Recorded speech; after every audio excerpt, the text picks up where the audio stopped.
अच्छा चला ले चली भौजी टरकिया में।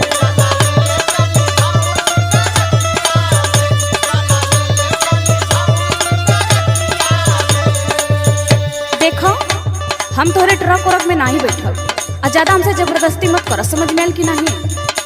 अरे जात रहनी है चलतू तो मनसायन भीरत रास्ता भर कट जात रास्ता, लेकिन तो के विश्वास न होता तब का बताइए। सुनो सुनावा।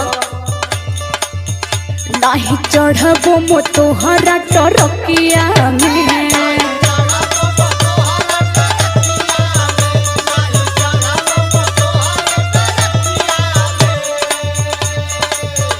कहीं को देबा धोखा संगे रतिया में, अरे रतिया में, हाँ रतिया में, का बुझलो? अरे काम भकाऊ नजर आवत ही तो के नहीं चढ़